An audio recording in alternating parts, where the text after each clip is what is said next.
क्यों वहाँ कुंभ, हाँ कुंभ मेला। और अच्छी सेवा चल रही है। देखो ये सब साधु संत महात्मा सब गुफा से निकल कर इधर आ गए हैं। सब और यहाँ आकर के क्या करते हैं बताओ? यहाँ करके करते हैं हमारा रथ पहले जाएगा, हमारा रथ पहले जाएगा। हाँ, बड़े बड़े महामंडलेश्वर क्या करते हैं? हाँ, वो कितना करते हैं, भुपका करते हैं, भुपका। और भुपके से भगवान कभी नहीं मिलता। हाँ, समझ में आया? भगवान कभी भुपका नहीं देखता, भगवान भावना देखता है। समझ में आया? अगर भगवान की प्राप्ति करनी है तो भावना को अंदर में बिठा के रखो, तो भावना आपे ही भगवान को खींच लेगी। अगर अंदर में भपका होगा, हाँ, अंदर में भपका होगा तो क्या होगा? हाँ, क्योंकि भगवान भावना से प्यार करता है, भपके से नहीं। ये जितने भी महामंडलेश्वर साधु सन्यासी सब आए हैं, ये सब क्या कर रहे हैं? ये भपका कर रहे हैं, भपका।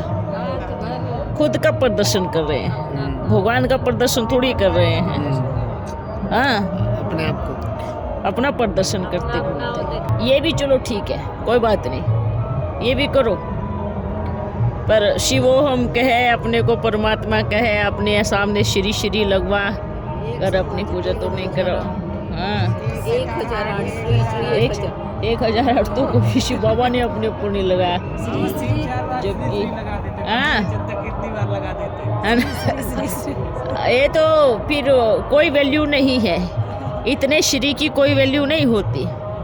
जैसे मानो, हाँ हाँ हाँ, जैसे मानो प्रथम जो श्री होता है उसकी ज़्यादा वैल्यू होती है, सेकंड श्री की भी वैल्यू ज़्यादा होती है, थर्ड वाले की भी ज़्यादा होती है।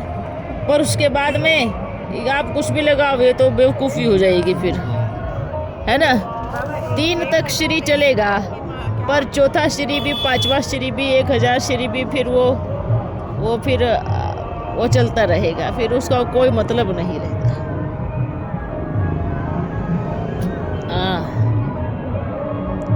बोलिए, अपने आप को बोलते हम साधु सन्यासी है, पर विकारों की तो अंदर में कुट कुट के भरे हुए हैं विकार। अभी ये भपका अभी दिख रहा है ना, फिर ये भपका खत्म हो जाएगा। देखो, भपका उठता है और खत्म होता है, भावना उठती है और उठती ही रहती है, उठती ही रहती है, भावना बढ़ती ही रहती है। हाँ, तो आप बच्चे कौन हो? कौन हो? भावना वाले। भावना मरनी नहीं चाहिए। आज ब्राह्मण परिवार में क्या मर गई? भावना मर गई। भगवान भी चला गया, भावना भी मर गई, भावना खत्म हो गई। मर गई का अर्थ है कि उन्होंने धक्के मार के निकाल दिया, है ना? भावना निकलो हमारे अंदर से। तो क्या किया भपका? आज देखो, कोई भी सेंटर देखो या कुछ भी देखो, कैसे होंगे? अंग्रेजों माफिक होंगे। कैसे होंगे? भपके माफिक होंगे। 5 स्टार होटल भी फेल हो जाते हैं, 10 स्टार लगाओगे तो भी फेल हो जाते हैं। इतने स्टैंडर्ड के अगर त्यागियों के और योगियों के आश्रम हो तो क्या कहोगे उनको? योगी नहीं, भोगी है, भोगी। इसको भोगी का टाइटल देंगे। तो ये जब अपने अंदर आता है तब बाहर आता है। शूटिंग कहाँ होती है? यही होती है, इधर होती है ना। जब ब्राह्मणों की दुनिया में ये सब चीज़ें आती है तभी इन साधु सन्यासियों के अंदर भी भपका आता है। शूटिंग तो यही होती है ना, है ना? तो आज कहीं भी नहीं दे, आज कहीं पर भी चले जाओ, चाहे देश में विदेश में, कहीं पर भी किसी भी सेंटर को देख लो, पता क्या होड़ लगी है टीचर बच्चियों में? सुनेंगी तो कहेंगी ये ऐसी हमारी पोल कैसे खोलता है। अंदर में क्या सोचती है? फलानी का सेंटर इतना अच्छा दिखता है ना, मैं इससे भी अच्छा बना के दिखाऊंगी, ऐसे होड़ लगी है। अच्छा फलानी टीचर बहन का सोफ़ा 20,000 का है ना, तो मैं 50,000 का सोफ़ा लगा के दिखाऊंगी। ये सब चल रहा है, यही तो सब चल रहा है। ये नहीं कहेंगे कि फलानी ऐसा कर रही है या इतनी सेवा कर रही है तो मैं 10 गुना करके दिखाऊंगी। यहाँ भी बाबा बनाया है, यहाँ भी लगाया है, बहुत सुंदर, सबसे ज्यादा सुंदर बनाया सजाया है। पैसा है उनके पास। हाँ देखो बच्चे, पैसे की बात अलग है, उसके बिना गुजारा भी नहीं होता। वो एक लिमिटेड होता है ना। अगर आपके पास इतना धन आ रहा है पर धन कहाँ लगा रहे हैं? ये तो लोगों की भावनाओं को ख़त्म करने के काम है। ये भावना ख़त्म हो गई ना, भावना ख़त्म होने से भगवान भी विदाई ले लेता है ना। भले वो कितना भी कुछ भी करे, कुछ भी, अंदर में भावना ही नहीं है तो आज के समय में क्या चल रहा है?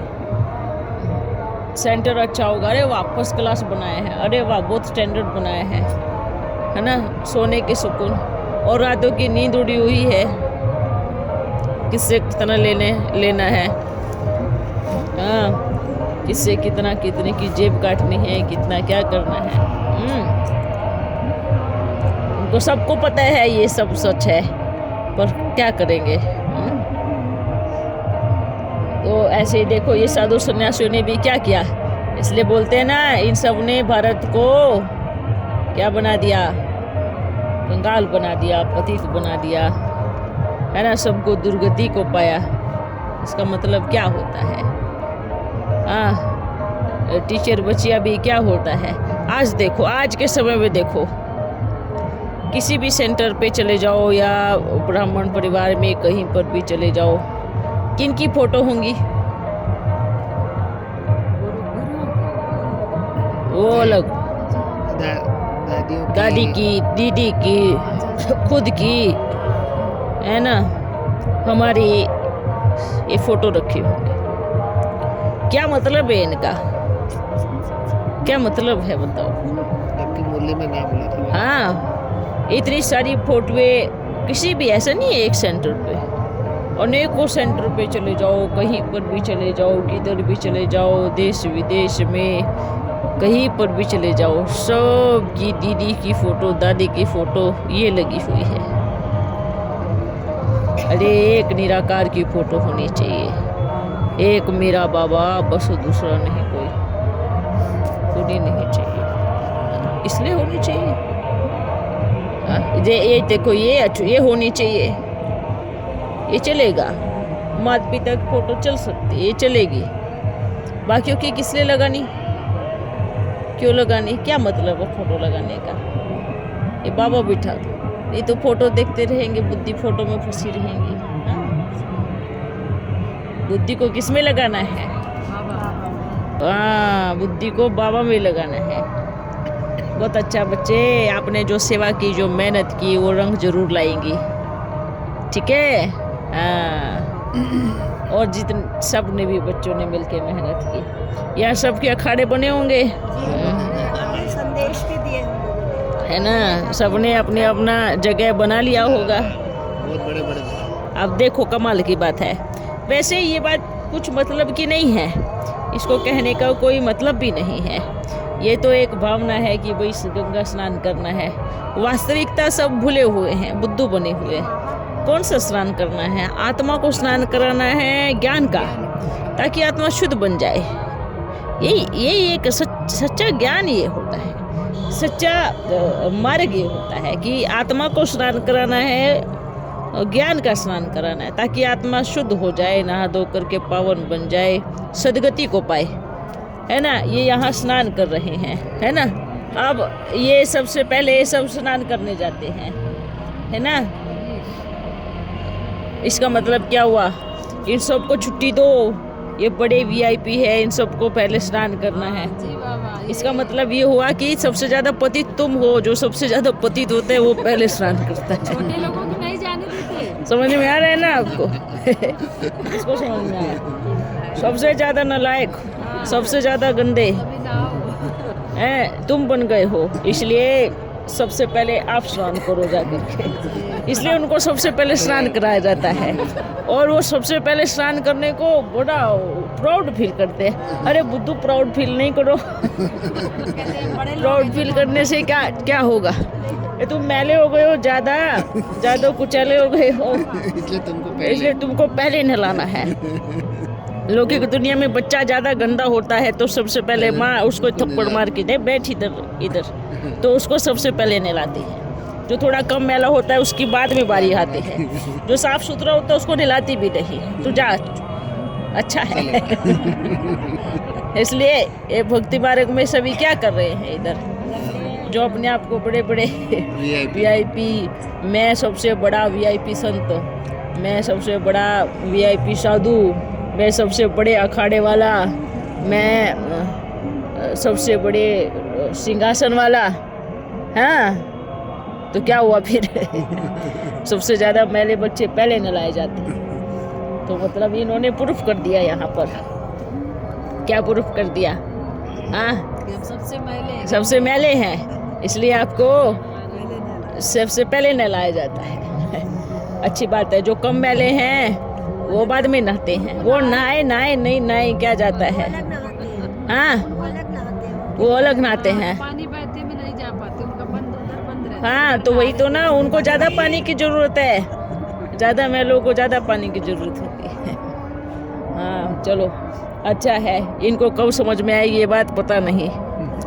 इनकी बुद्धि का ताला कब खुलेगा ये भी मालूम नहीं। नहीं समझ में आती है। हाँ, कुछ तो चुप रहती है जब हम लोग मैसेज देते हैं उनको, और कुछ बोलते हैं आपने मंडलेश्वर को बुलाया तो है, हम आमंत्रण करके बात करते हैं तो कहते हैं बुलाया तो है, उनकी व्यवस्था की है आपने?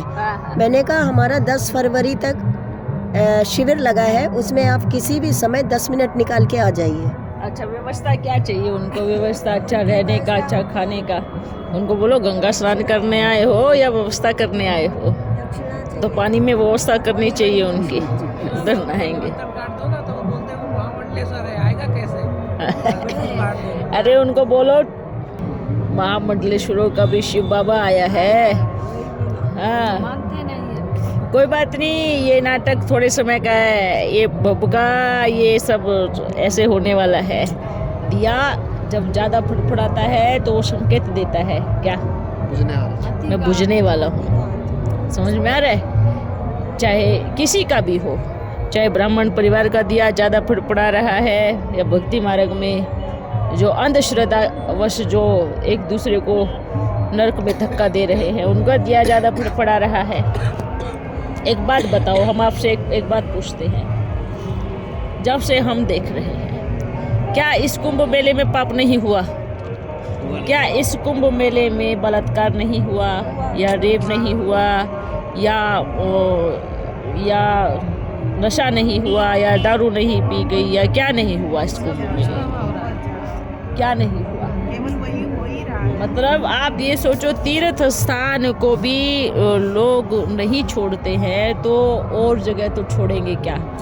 तीर्थ स्थान पर भी अपने अखाड़ों में ऐसी स्थिति बना रहे हैं, तो अपने अपने जहाँ वो रहते हैं, जहाँ उनका आश्रम है, वहाँ क्या हाल कर रहे हैं?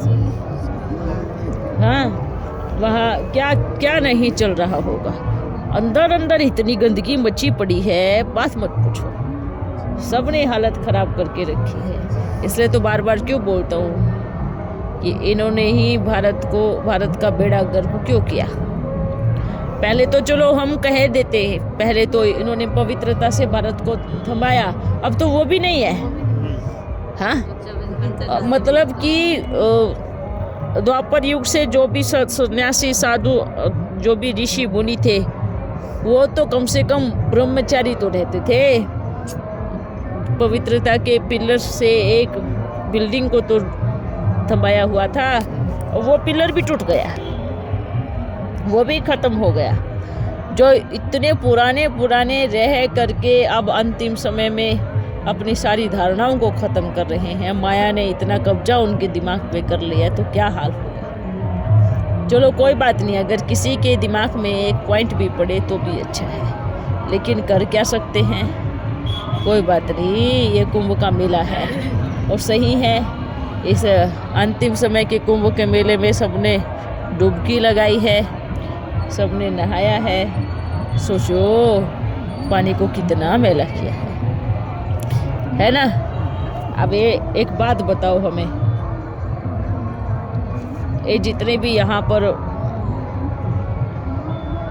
ये बने हैं स्नान घर बने हैं, हाँ, जितने भी स्नान घर बने, उनकी गंदगी या उनका पानी किधर जाएगा, किधर जाएगा? सब उधर ही मिलेगा, सब बहता हुआ इधर से उधर, सब यही तो। कितना पतित, कितना बोलते हैं कि गंगा पतित पावनी है, तो गंगा पतित है, लेकिन बनाया किसने? किसने बनाया? मनुष्य ने ही बनाया। गंगा को इतना महत्व क्यों दिया गया? ये क्या क्या कहानी थी? हाँ, पानी को इतना महत्व क्यों दिया गया? एक जमाने में पहाड़ों से होती हुई झरने बड़े अपने आप में दवाई औषधि बन कर के आया करते थे, क्योंकि पहले डॉक्टर नहीं थे। समझ में आया? किसी को जड़ी बूटियों की नॉलेज भी नहीं थी और वेद भी नहीं थे। हाँ, ना वेद थे, ना डॉक्टर थे, ना कुछ नहीं था। तो सबसे बड़ा वेद प्रकृति थी अपने आप में। तो जड़ी बूटियों से होते हुए झरने आते थे और आकर के नदी का रूप धारण करते थे। जो किसी को बीमारी होती थी, कुछ होता था, तो उसको स्नान करके वो ख़त्म हो जाता, वो रोग मिट जाते थे, जिसको चर्म रोग बोलते हैं। चमड़ी के जो रोग होते हैं वो ख़त्म हो जाते थे। तो वहाँ से चला कि भाई यहाँ नहाने से, गंगा में नहाने से सारे पाप, मतलब अगर चमड़ी के रोग ठीक हो गए तो आत्मा के पाप भी धुल जाएंगे। चमड़ी के रोग से ये शुरू हुआ, लेकिन लोगों ने क्या सोचा, हमारे जितने हुए कर्म, पाप कर्म हैं वो ख़त्म हो जाएंगे। कैसे ख़त्म होंगे बताओ? आत्मा इन कर्मेंद्रियों से पाप कर्म करवाती है, तो लेप छेप कहाँ चढ़ता है? आत्मा पर। हाँ, अगर मान लीजिए आपने इन हाथों से कुत्ते को मारा, तो हमेशा आपके हाथ लाल ही होने चाहिए। अगर शरीर पे लेप छेप चढ़ता तो हमेशा आपके हाथ खून से रंगे होने चाहिए। तो वो पाप कर्म कहाँ चढ़ गया? जाकर के भीतर की तरफ आत्मा में चढ़ गया, है ना। तो धुल धुल के साफ हो जाएगा शरीर। तो खून लगा हो, कुछ मांस लगा हो, तो धुल के साफ हो जाएगा ना। तो पाप कहाँ गया? इतना बड़ा कर्म किया, वो कहाँ गया? आत्मा में, अकाउंट में चला गया। तो ये जो पाप कर्म है, कोई गंगा में नहाने से पाप कर्म मिटने वाले नहीं हैं। गंगा में नहाने से किसी के कोई अपने बुरे कर्मों से छूट नहीं सकता। गंगा में नहाने से किसी के पाप नहीं धुल सकते।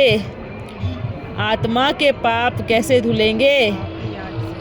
आत्मा के पाप धुलेंगे ज्ञान के स्नान से और बाबा की याद से, परमात्मा की याद से। बाकी आप कितने पाप करते रहो, नहाते रहो, कोई फर्क नहीं पड़ेगा, है ना। जब बोलते ना गंगा का जल मुख में डालो तो मुक्ति हो ना, ज्ञान का जल मुख में डालो और मुख से वर्णन करो, आत्मा में डालो तो मुक्ति हो, है ना। नहीं तो यहाँ पे गंगा के तट पे रहने वालों की मुक्ति क्यों नहीं होती? हो जाती ना। इतने लोग तड़प के मरते हैं, कितना जल पिला देना चाहिए तो मुक्ति हो जानी चाहिए, लेकिन नहीं होती। हाँ, तो इसका मतलब क्या है? इसका मतलब है सारी बात ज्ञान पे लगती है, ज्ञान की गंगा। तो आप सब कौन हो? ज्ञान गंगाएं हो ना, ठीक है। सदा बहते रहना। चलो अच्छा है, सेवा हुई। और हम भी लास्ट बार इधर आए। हम क्यों आए? जहाँ रथ को खींचना तो पड़ेगा ना, जहाँ आना है, जहाँ मैसेज देना है। देखो इधर भी, बाबा संगम अगर गंगा अगर गंगा देखो मुक्ति करने की बात है ना, तो देखो कितनों के शरीरों की मुक्ति भी हो गई ना। अब किसी को पता थोड़ी है कितनी आत्माएं ऊपर मंडरा रही है। मंडराने का अर्थ उनको भरोसा भी नहीं है कि भाई हम मर गए हैं, क्यों घूम रही है, फिर रही है, ढूंढ रही है, वो यहाँ से कैसे जाएंगी, है ना। अब बेचारों को इतना देवाभिमान है कि उस मेले में घूमती रहेंगी, घर भी नहीं जा सकती वो जहाँ से आई, क्योंकि उनको टिकट निकलवानी पड़ेगी, वो ट्रेन में चढ़ के जा सकती है।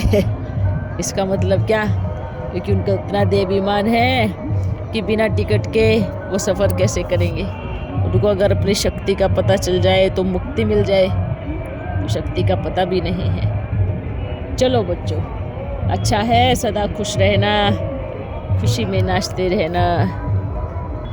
हम भी बहुत मेलों में गए, मालूम है। हाँ पहले भक्ति मार्ग में। हाँ भक्ति मार्ग में, अरे हमने कोई तीर्थ स्थान नहीं छोड़ा।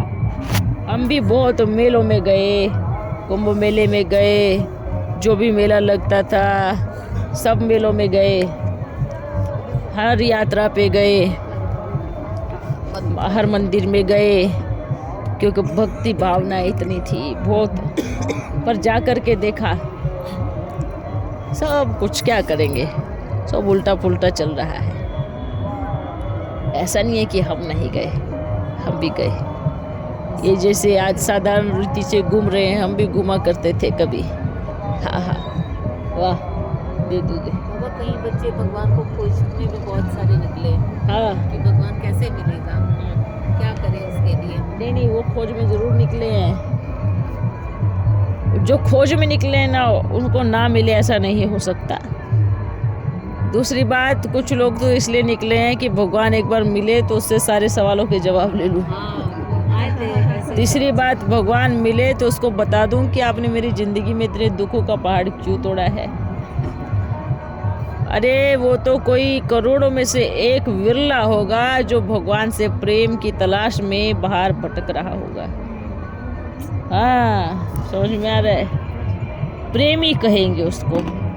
भगवान को जो ढूंढने निकले हैं उनको कुछ तो काम होगा। समझ में आ रहा है आपको? बिना काम के कैसे आएंगे? अगर आप इनको ढूंढो, कुछ काम की वजह से ढूंढोगे ना, आप इनको ढूंढो, कुछ काम की वजह से ढूंढोगे ना, तो भगवान को लोग क्यों ढूंढते हैं? समझ में आ रहा है? उनको कुछ काम है भगवान से, कुछ हिसाब किताब लेन देन करना है। आपने मेरी प्रेमिका को क्यों छीन लिया, आपने मेरे प्रेमी को क्यों छीन लिया, आपने मेरे माँ बाप को क्यों छीन लिया, आपने मेरे बच्चे को क्यों छीन लिया, आपने अभी तक मेरे घर में संतान पैदा क्यों नहीं की। ये मेजॉरिटी शिकायत ले करके जो आते हैं वो ढूंढते हैं। समझ में आ रहा है?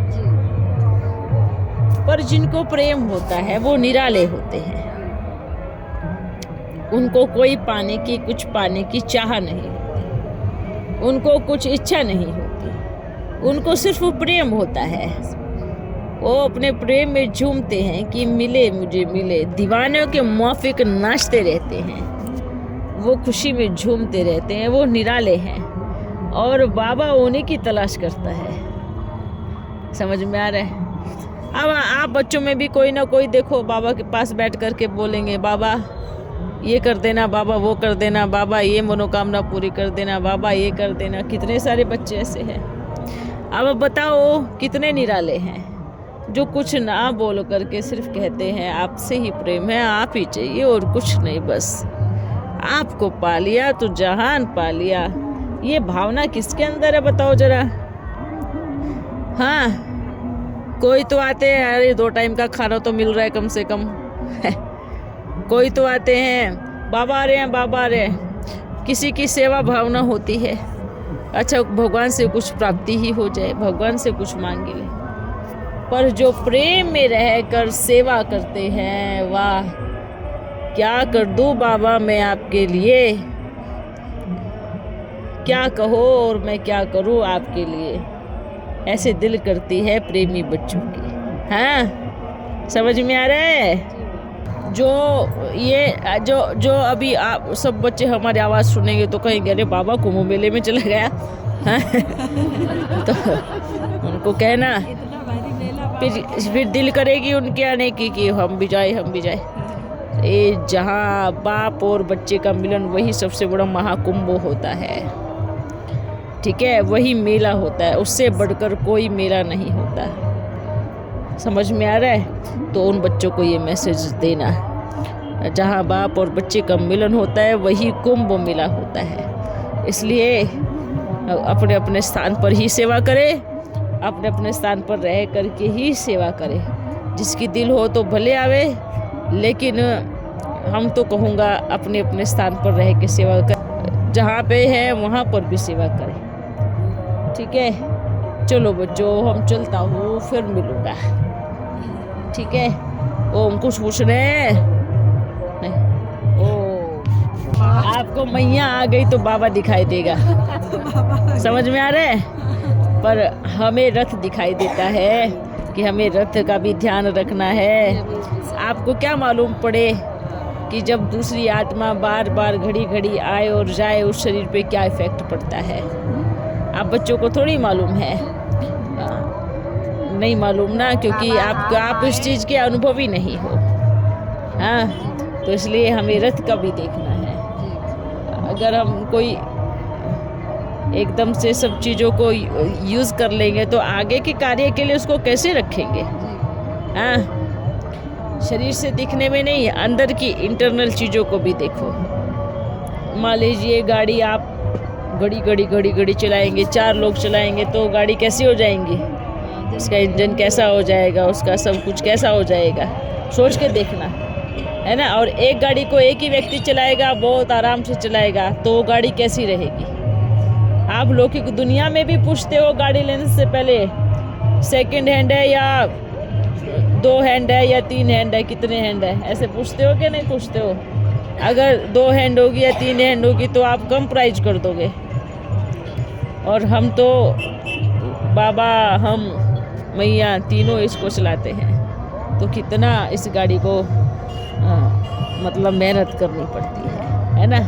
आपकी खुशी समझते हैं, पर हम मैया के अंदर की फीलिंग भी समझते हैं। फिर भी आपकी खुशी समझ करके हम आए, है ना। बहुत धन्यवाद। मैया के आने से भी सब कुछ सफल हो जाता है। ये बात हमेशा याद रखना। ऐसा नहीं सोचना कि बाबा अगर नहीं आएंगे तो सफल नहीं। जहाँ कदम पड़ गए वो सफल है। ठीक है, चलो फिर मिलते हैं।